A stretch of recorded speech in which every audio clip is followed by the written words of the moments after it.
अच्छा त पाण ॻाल्हि कयूं पिया त वॾे यूनिट मां नंढे यूनिट में कन्वर्ट करणु, ठीकु आहे।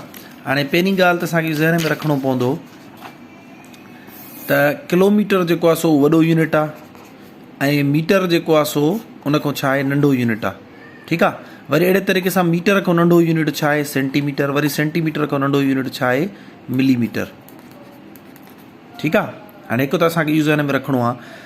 ॿी ॻाल्हि ध्यान में रखणी आहे त वॾो यूनिट जॾहिं बि नंढे यूनिट में टुटंदो आहे त अंग वधी वेंदा आहिनि। की मां तव्हांखे एग्ज़ाम्पल ॾियां थो, तव्हां बैंक मां दस्ती कढाइण वियो ₹1,00,000 जी, उन तव्हांखे हज़ार जा नोट ॾिना, ठीकु आहे। तव्हांजी हेतिरी हिकिड़ी गड्डी ठही वेंदी जेका तव्हां हथ में खणी अचो, ठीकु आहे। छो जो यूनिट माना हाणे हिते असांजो यूनिट छा आहे 1000 आहे, नोट हज़ार जा नोट आहिनि। पर जेकॾहिं तव्हांखे नंढा नोट ॾे 10 जा त तव्हांजूं छा थींदियूं 10 दस्तियूं ठहंदियूं, अञा बि मुंहिंजे ख़्याल में वधीक, ठीकु आहे।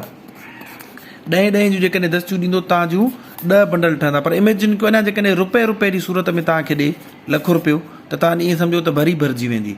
सो जेतिरे नंढे यूनिट में कन्वर्ट थींदो ओतिरो अंग वॾो थींदो वेंदो, इहा ॻाल्हि ज़हन में रखो, ठीकु आहे। हाणे अचूं था पिया त छा कबो आहे जॾहिं बि वॾे यूनिट खां नंढे यूनिट में कन्वर्ट कबो आहे न त ज़रब थींदी आहे, ठीकु आहे। वॾे मां नंढे यूनिट में ज़रब, वॾे खां नंढे यूनिट में ज़रब, कंहिंसां जेतिरो उन में हूंदो। जी मिसाल था वठूं, किलोमीटर में मीटर घणा पवंदा आहिनि 1000, ठीकु आहे। सो जेकॾहिं किलोमीटर मां असां मीटर में कन्वर्ट कंदासीं त असांखे ज़रब करणी पवंदी। यानी जे डायामीटर ऑफ मून आहे, यानी मून जो जेको डायामीटर आहे उहो 3500 किलोमीटर आहे। हाणे असांखे चइणो आहे हिनखे सेंटीमीटर में बदिलायो, पर सेंटीमीटर खां पहिरियों असां हुनखे मीटर में बदिलाईंदासीं। हाणे जेकॾहिं चयल हुजे मीटर में बदिलायो, जीअं तव्हांखे मां हिते सम्झायमि त वॾे यूनिट मां नंढे में बदिलाइणो आहे त ज़रब थींदी ऐं अंग ज़ाहिरी ॻाल्हि वधी वेंदो। हिन में 4 डिजिट आहिनि न, पोइ ॾिसो छा थींदो 3500।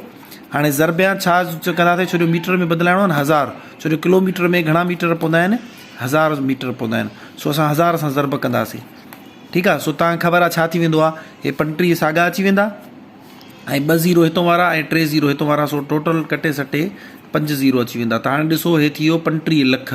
हाणे 35 लख किलोमीटर न चवंदासीं, छा चवंदासीं 35 लख मीटर चवंदासीं।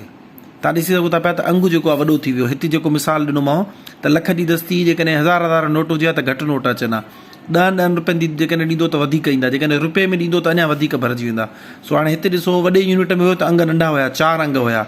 नंढे यूनिट में अची वियो त घणा थी विया 4 ऐं 3 7 अंग थी विया, ठीकु आहे। सो नंढे यूनिट में आणण जे लाइ ज़रब। हाणे जॾहिं 3500 मीटर 35 लख जेको आहे सो मीटर अची वियो असां वटि। हाणे वरी सेंटीमीटर में कन्वर्ट करिणो आहे। हाणे असांखे ख़बर आहे त मीटर में सेंटीमीटर पवंदा आहिनि 100। सो हाणे असांखे ज़रब करणी पवंदी कंहिंसां 100 सां ज़रब करणी पवंदी, ठीकु आहे।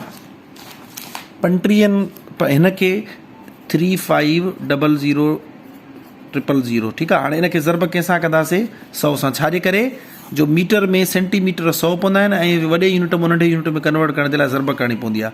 सो हाणे असांजो छा थी वेंदो 350000, वरी हिन खां पोइ हे 3 0 हे अची वेंदसि ऐं 2 0 हे अची वेंदसि, ठीकु आहे। हाणे हे असांजो हाणे छा लिखंदासीं, हिन सां गॾु यूनिट मीटर बि न लिखंदासीं। हिते इहो ॾिसो हे किलोमीटर ऐं हिते अची वियो मीटर। हाणे हिते छा अची वेंदो सेंटीमीटर। जेकॾहिं मां हिनखे हिकु लाइन में लिखी वञा त चवंदासीं 3500 किलोमीटर बराबरि आहे 35 हे 00 ऐं हे 000 मीटर्स जे। ऐं वरी इहे घणनि जूं हुनजे सेंटीमीटरनि जे बराबरि आहिनि, हे सभु पाण में बराबरि आहिनि, ठीकु आहे। 35 ऐं पोयों घणा 0 ॾींदासीं 7 0 ॾींदासीं, ठीकु आहे। 3500 किलोमीटर या जेको आहे सो 35 लख मीटर, या वरी हे अञा 1 10 100 1000 10,000 लख 10 लख करोड़ 10 करोड़ 35 करोड़ सेंटीमीटर। इहे टई पाण में बराबरि आहिनि, ठीकु आहे। हाणे जॾहिं असांजो 35 जीअं तव्हांखे मां सम्झायुमि 35 अॻियां घणा ईंदा 1 2 3 4 5 6 7 8 9 0। हाणे इहा साइंटिफिक नोटेशन न आहे, ॾिसो केॾो वॾो लिखिजे थो। हाणे हिन मतिलबु आहे 10 आहे हिते। हाणे 10 असांखे खणी अचणी आहे हिकु अंग खां पोइ हिते। सो 1 2 3 4 5 6 7 8 9 10 अंग शिफ्ट थींदो। असांजो थींदो 3.5 इंटू 10 रेज़्ड पावर। हाणे 10 हेॾे आई आहे त 10 रेज़्ड पावर 10 थी वेंदो। हे असांजो छा आहे आंसर आहे। यानी असांखे जेको दर्जो मिलियल हो 3500 किलोमीटर, असां उनखे चेंज कयोसीं कंहिंमें सेंटीमीटर में, पहिरियों मीटर में चेंज कयोसीं त उन पोयों 3 0 अची विया। वरी उन खां पोइ बल्कि मां हिते काथे ग़लती करे मां 9 0 छो ॾिना आहिनि, हिन में 5 0 आहिनि, हिते 7 0 ईंदा न। 7 0 हिते मां 9 छो ॾेई वियो आहियां। 1 2 3 4 5 6 7 हे 2 ज़ीरो वाधारो ॾेईमांसि। ॾाही असांजी हिते आहे। हाणे जॾहिं ॾाही हेॾे शिफ्ट थींदी त 1 2 3 4 5 6 7 8 अंग, सो हिते 10⁸ अची वेंदो। ठीकु आहे। So 3500 kilometre is equal to 3.5 into 10⁸ centimetre थी वेंदो। हे असांजो छा आहे, आंसर आहे। ठीकु आहे। हाणे आई होप तव्हांखे सम्झ में अची वियो हूंदो। अहिड़े तरीक़े सां तव्हां कुझु ॿिया जेके आहिनि उनखे जीअं किलोग्राम मां ग्राम में चेंज करे सघो था पिया। ठीकु आहे। मिलीग्राम में चेंज करे सघो था पिया। मां हिकिड़ो मिंट को पेज ॾिसां। अच्छा, हाणे मिसाल आहे असांखे दर्जो मिलियल आहे। हाणे अहिड़े तरीक़े सां इहो हुयो किलोमीटर। किलोमीटर या मीटर इहे सभु छा जा यूनिट आहिनि, लेंथ जा, यानी ड्रैग मापण जा इहे सभु यूनिट आहिनि। कहिड़ा कहिड़ा, किलोमीटर। ठीकु आहे। उनखां पोइ किलोमीटर खां पोइ मीटर, मीटर खां पोइ सेंटीमीटर ऐं उनखां पोइ मिलीमीटर। ठीकु आहे। इहे सभु छा जा, लेंथ जा। अहिड़े तरीक़े सां वरी वज़न जा, वेट जा यूनिट कहिड़ा हूंदा आहिनि, किलोग्राम। का बि शइ किलोग्राम मापदी आहे, उनखां असांखे नंढो यूनिट खपे, छा में मापींदासीं, ग्राम जे। हाणे किलो लफ़्ज़ जो मतिलबु ई 1000 अथव, इहो ज़हन में रखी छॾियो। किलो जो मतिलबु छा आहे, 1000। जीअं चवंदासीं किलोमीटर त माना किलो जो मतिलबु छा थी वियो, 1000। अॻिते छा थी वेंदो, साॻियो लफ़्ज़ अची वेंदो, मीटर, यानी 1000 मीटर। हिते किलोग्राम इन जो मतिलबु आहे किलो जी जॻह ते अची वेंदो 1000, त हे छा थी वेंदो, 1000 ग्राम थी वेंदो। सो 1 kg यानी कि 1 kilogram is equal to 1000 grams.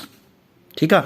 हाणे जेकॾहिं मिसाल था वठूं, तव्हांखे चयल हुजे अलाह तव्हांखे नेकी ॾे 2700 kg खे, ठीकु आहे, ग्राम में चेंज कयो ऐं उनखे साइंटिफिक नोटेशन में लिखो। पोइ असां छा कंदासीं, हाणे 2700 मां किलोग्राम मां 1000 ग्राम में चेंज करिणो आहे, त असांखे ख़बर आहे 1 किलोग्राम में 1000 ग्राम पवंदा आहिनि। सो असां 2700 खे मल्टीप्लाए कंदासीं कंहिंसां, 1000 सां मल्टीप्लाए, त हे असांजो थी वेंदो 27 ऐं 5 ज़ीरो अची वेंदसि। हाणे इहो छा थी वियो, ग्राम थी वियो। हाणे साइंटिफिक नोटेशन न आहे, छो जो ॾाही आहे असांजी ओ हिते, ॾाही हेॾे शिफ्ट कंदासीं, पहिरें 1 अंग खां पोइ अचणु खपे। सो 5 ज़ीरो ऐं 6 7, सो कटे सटे थी वेंदो 2.7 इंटू 10⁻6। हे असांजो आंसर आहे। आई होप तव्हांखे वॾे यूनिट मां नंढे यूनिट में कन्वर्ट करण बि अची वियो हूंदो ऐं उनखे साइंटिफिक तरीक़े सां लिखण बि अची वियो हूंदो। हाणे बाक़ी पेपर में तव्हां एक्सरसाइज़ कयो, इन ते ग्रिप हासिलु कयो। इहो लागिरथम जो बेस हुयो, यानी कि लागिरथम अञा स्टार्ट न थियो आहे। लाग हूंदो छा आहे, उन में कन्वर्ट कीअं कबो आहे, उन में कहिड़ा फार्मूलाज़ यूज़ थींदा आहिनि, उनजी कैलकुलेशन कीअं थींदी आहे, इहो पाण सुबुह सिखंदासीं। Thank you so much.